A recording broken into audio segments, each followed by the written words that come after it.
Gulay tuyo tayo guys. Na, parami na naman ako ng kain yan. Kasi iba talaga yung ano, iba yung kung sa akin na iba yung panlasa ko kasi pag mga gulay at saka tuyo yung lagi kong kinakain. Diba? Kaya kung sino kung sino ba yung mahilig sa gulay na mga katulad nito maluluto ko, diba? The best talaga to. Kaya ito guys, kakaiba talaga tong kung to gulay na to, diba? Gulay na, ginulay pa. Diba? So, ayos ka talaga. Tapos may plus tuyo. Kaya, ang sarap ng kain ko. Diba? Panoorin nyo guys yung, yung videos ko guys, hanggang dulo. Diba? Maikli lang naman to guys. Kaya, hindi naman yung pagsawaan to.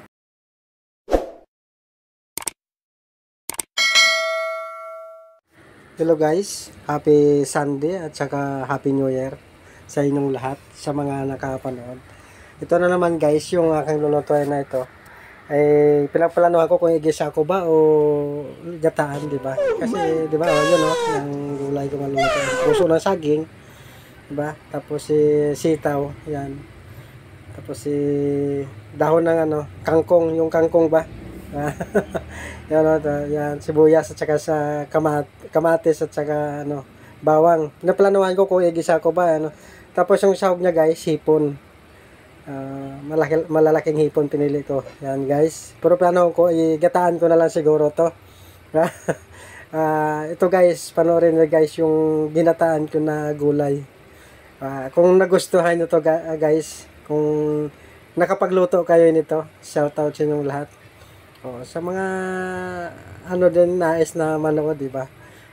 Kung gusto lang naman, di ba? Diba? Ayan siya guys. Gasan muna natin yung ating puso. Pakuluan natin yan siya guys.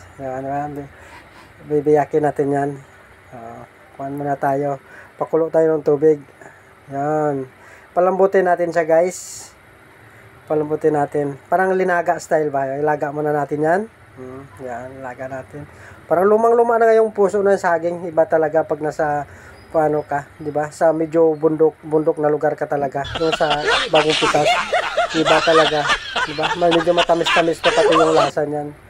Kaya lang tayo 'di ba? Malayo tayo sa bundok. Inuras pa tayo bago makarating sa bundok ng Antipolo. Ito sa guys, pakuluan natin 'yan. Parang lumambot. Ayan na siya guys, kumukulo na. Tsaka malambot na yan. Pwede na yan siya himay-himayin. Hihimay-himay ko pa guys. Pati yung nagulay na himay ko na rin. Diba? Ganun tayo yan Diba? Pang natin yan.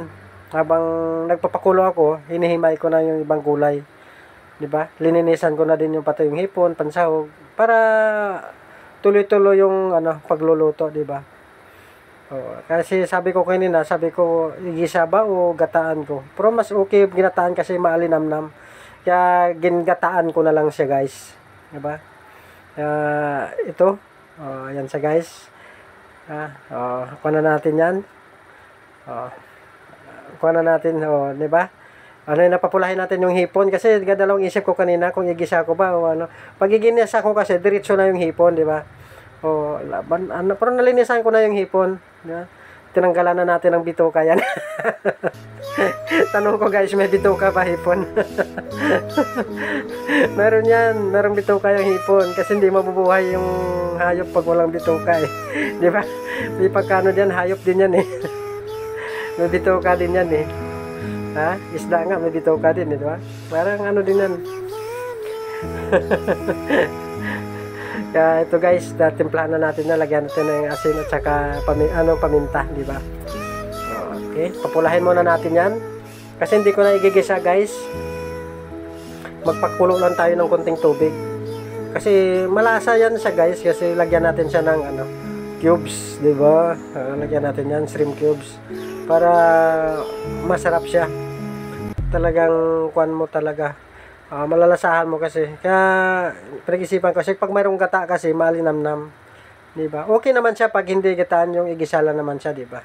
Ito na siya guys, namula na yung ating hipon. Ba, tama-tama lang laki niya, no? Kulang-kulang kalahating kilo naman yan Kasi ang mahal talaga guys, sobra, grabe talaga ang bilihin ngayon. Kaya parang ako nga dito mo ang niluluto ko ngayon. Napaka ano na nga ngayon niluluto ko, di ba? Ayan o. Puso ng saging, magkano na nisa. Isang pirasong kamatis, 20. Ang liit-liit, di ba? Oo. Plus yung sibuyas, isang piraso, maliit din, 15, di ba? Wala ka talaga yun, no? Kunting tubig lang dyan guys. Yan o. Isingit-singit natin yung mahal na bilihin. Grabe talaga, sobra. Iwan ko lang paano na tong ano. Kaya kawawa ka talaga pag ano, pag wala ka talagang pambili. Mantiner ka ng asin, di ba? Kaya yung binili ko yan, di ba? Oh, ay alam mo naman, New Year ngayon, ubos na yung ano natin, budget. Wala na tayong budget. Ano tayo ngayon? Kahit ano naman, basta mga ganitong gustong-gusto ko naman ganito, di ba guys? Naranasan ko naman ang hirap eh. Kaya hindi naman ako magtataka kahit ano lang naman ano. Hindi naman ako naghahanap ng masarap din na talaga na pagkain din naman eh. 'Di ba? Kapag may masarap naman na pagkain eh, titikim-tikim na lang naman ako. Lalo pag mga lechon, nako, titikim-tikim lang ako. Ay hirap na, 'di ba? Mahirap ng buhay, 'di ba? Kaya kuwan tayo guys. Medyo control tayo, di ba? Pakuluan muna natin 'yan. Di ba? Pakulo tayo. Ito na siya, guys, kumulo na. Grabe. Ito may pasayaw-sayaw pa tayo nalalaman. 'Yun, kumukulo na siya, guys. 'Yun ang gata, guys. Gagataan na lang natin 'yan siya mamaya pag maluto na lahat. Uy, tumalon pa. Nagmamadali talaga yung hipon kasi alam na tanghali na eh. So, gusto na ano na rin eh. Gusto na akong papakainin na din talaga ako eh, di ba? 'Yon, puso ilagay na natin 'yan. Di ba? Pagkulo niyan, sabay-sabay. Kumukulo na rin naman, mabilis naman kumulo din 'yan eh. Di ba? Ganoon na naman 'yan mamaya. Ikuha na natin 'tong mga gulay. Ilagay na natin yung puso. Hinimay-himay na natin yung puso niyan, guys. Di ba? Ang sarap din sa puso na 'yan, guys, kung medyo bata-bata ka pa, yung pata ng baboy.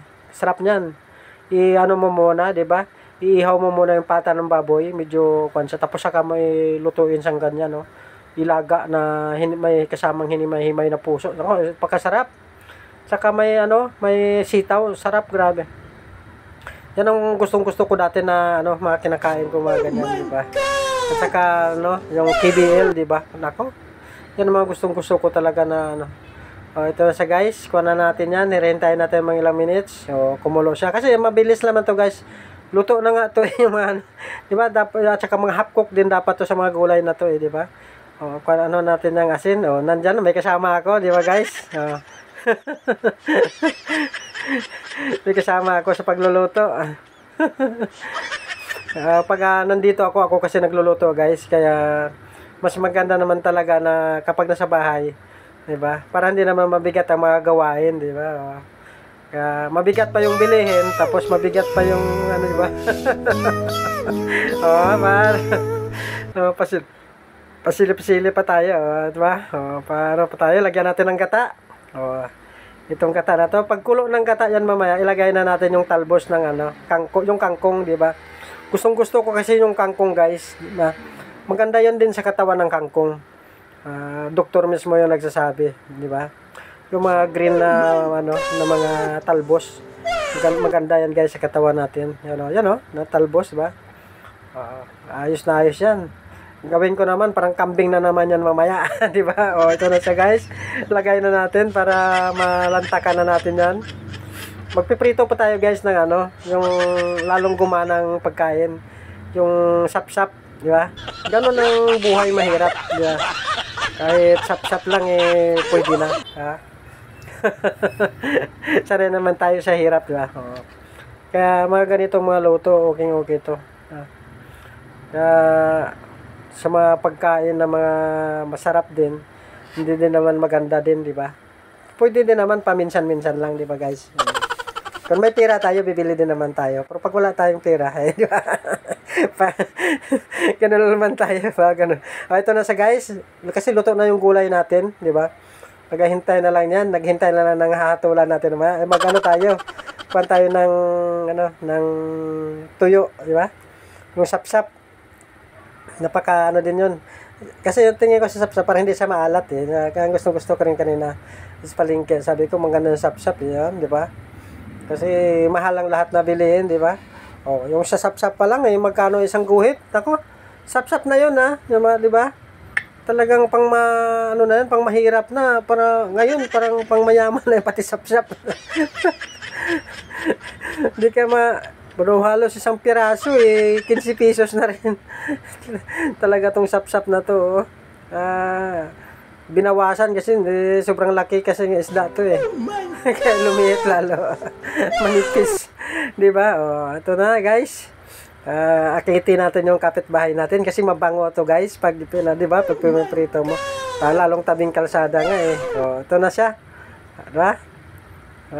Kuha na tayo kasi sarap yung ano natin. Ako nagmamadali na rin ako. Sa amoy pa lang kayong ko na din tuyo. Nako. Pasigaw nga yung dumadaan Hindi ko lang kasi pwede guys kasi may mga music. Yan sap-sap yung mga halong music kasi tabing kalsada, di ba? Wala naman tayong viewers tapos ano pa tayo sa di ba? Restrict pa tayo. Ito guys, dasal mo na.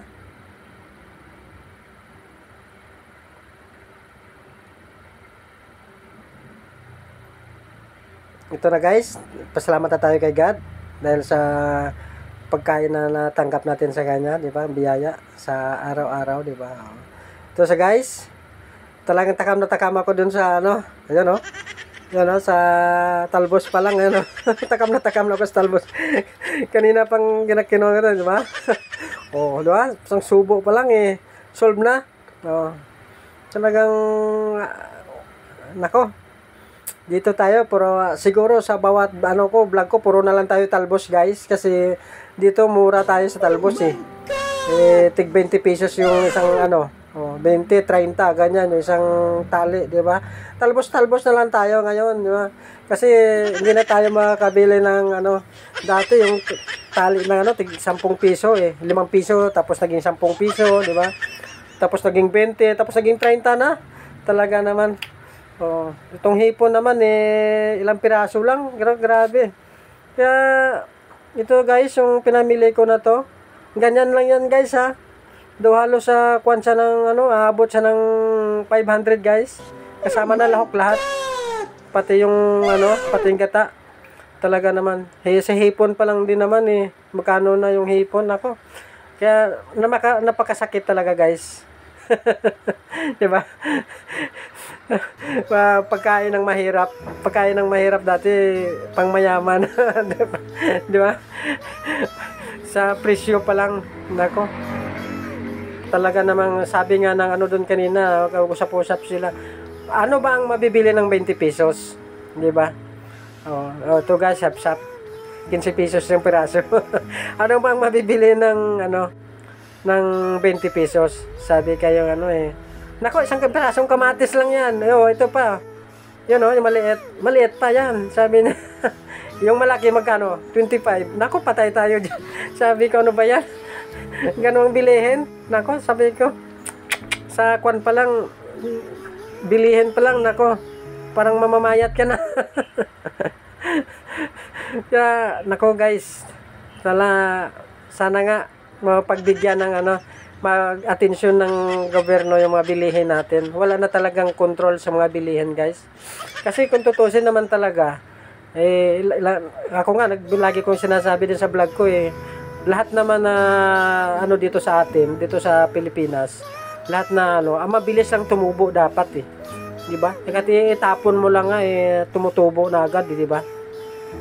Kaya kwan talaga, iwan ko bakit nagkaganyan natin. Sobra-sobra na talaga. Sobra-sobra na yung gahaman nila sa kwarta, grabe talaga. sana mag-imbak sila doon sa kabilang buhay ng pera. Diba? Kaya sabi ko, tinatanong ko bakit kailangan pang pera sa mundo, di ba, Hindi na lang palitan na lang ng trabaho tapos pagkain na lang, Pwede ba 'yon, mga ganun? Kasi pera hindi naman madadala lahat 'yan di ba? Wala naman tayong madadala lahat palagay natin maswerte na nga pag umabot ng 80 yung buhay ng tao di ba? Kaya lang ang naging kawawa talaga, mahirap talaga, di ba? Kaya ganun talaga ang sitwasyon natin sa ngayon. Kaya hindi ko lang ano, iwan ko lang kasi sa gobyerno natin naman eh. Talagang sila yung sila yung nagpakabusog talaga. 'Di ba? Yung tax sa tax pa lang natin din, 'di ba? Kahit sabihin natin nagbabasura ka lang, may tax ka pa rin eh. Kasi bibili ka pa lang, may tax na, 'di ba? Isang pirasong noodles, magkano na yung tax noon? Napaka-kwan talaga niya. Pagkain na nga, may tax pa. Tapos sabihin nila, walang pera ang gobyerno, di ba? Naman. Di ba? Lahat na, na, hindi ko lang, iwan ko lang, hindi ko lang makwantong mga sa isip ng natin. Nasobrahan siguro sila ng talino, di ba? Tapos kalimitan nga, puro abogado nga sila lahat eh. Kaya lang wala eh. Talagang sabi, mamili ka ng mamili ka na ibubuto mo, yung karapat dapat. Naku, patay na naman tayo dyan. Karapat dapat nga. Sabi na, paktay na. Paktay na, sabi na Chinese. Wala tayo magawa buhay pag ganyan. Di ba? Kahit sino ang ate boto, wala talaga. Wala talaga, sakit talaga, ulo, bulsa. Di ba? Ganyan buhay natin mga Pilipino, di ba? Talagang nasobrahan na katalino yung natin, gobyerno. Sana nga naman pagbigyan na pansin yung tulad natin na mahihirap, di ba? Kahit sarili nating lupa, di ba? Sarili nating lupa, squatter pa tayo, di? Squatter pa ka. Ilan lang yung siguro palagay na sa balabalita nga ilang percent lang yung mayayaman na Pilipino ang mahihirap talaga eh. Parang 40-60, di ba? O 30-60, di ba? 60 ang mahirap, 30 ang medyo mayaman o mayaman, di ba? Ay wala talaga. Dapat hati na lang 50-50, di ba? O di man 60-40, di ba? 60 ang mayaman, 40 ang mahihirap, di ba? Parang medyo din, di ba? Wala eh. Talaga buhay natin talaga, guys. Kaya kwan tayo. Okay lang naman sa amin naman nakakain naman kami 3 times a day. Kaya ang naging kawawa talaga yung walang-wala din naman talaga. Kahit papaano may trabaho din naman kahit papaano. Kaya ito may mabibili pa rin na pagkain, di ba? Lalo ng mga boss ko mababait din mga boss ko. Napapasalamat din ako sa mga boss ko, di ba? Mababait din sila at saka matulungin din ng mga boss ko, di ba? Sa din naman 'yun, sa mga tao din naman 'yun, di ba? Sa gobyerno talaga natin kasi talagang wala ka talaga. Lalo pag kumuha ka pa ng requirements nga din, pinapahirapan ka pa nga di ba? Parang pros tayo nagpapasahod sa kanila, di ba? Yung tax natin, sila pinapasahod natin. Tapos pag kumuha pa tayo ng ID, pahirapan pa, di ba? Kaya kumukuha tayo ng ID kasi wala tayong ID. Tapos hahanapan ka rin ng ID. Napaka-saklap di ba? Napakasakit. Kaya nga kukuha ka ng ID sa kanila kasi wala kang ID para magagamit mo, di ba? Sa mga di ba? Ay hahanapan ka pa rin ng ID. Kaya yun ang sa atin, yun ang problema sa Pilipinas talaga. Talagang iba yung utak ng natin gobyerno. Di ba? Wala silang patawad. Kwan lang, di ba? Sabagay, hindi naman sila magtagal din yan, ng mga yan, di ba? Walang magtatagal sa mundo, di ba? Pinaka lang maswerte lang pag umabot ng 100, di ba? Parang wala nga din di ba? Parang kahit sabihin natin ya tulad kay di ba? Tulad kayong mga nakaraang mga presidente, di ba? May nadadala din sila ba? Wala, di ba? Iniwanan lang. Ito na guys. Higop tayo ng sabaw, napaka-swabe, di ba? Taob. Tuyo lang na iwan, di ba? Marami tayo na pagkwentuhan, pero totoo naman talagang nangyayari sa buhay natin, di ba? Kwan tayo. Ganun lang ang sitwasyon natin sa Pilipinas. Tiis-tiis na lang, di ba? Hindi naman tayo magtagal. Ito na guys. Salamat ako sa inyong lahat. God bless you all. Bye-bye sa inyong lahat.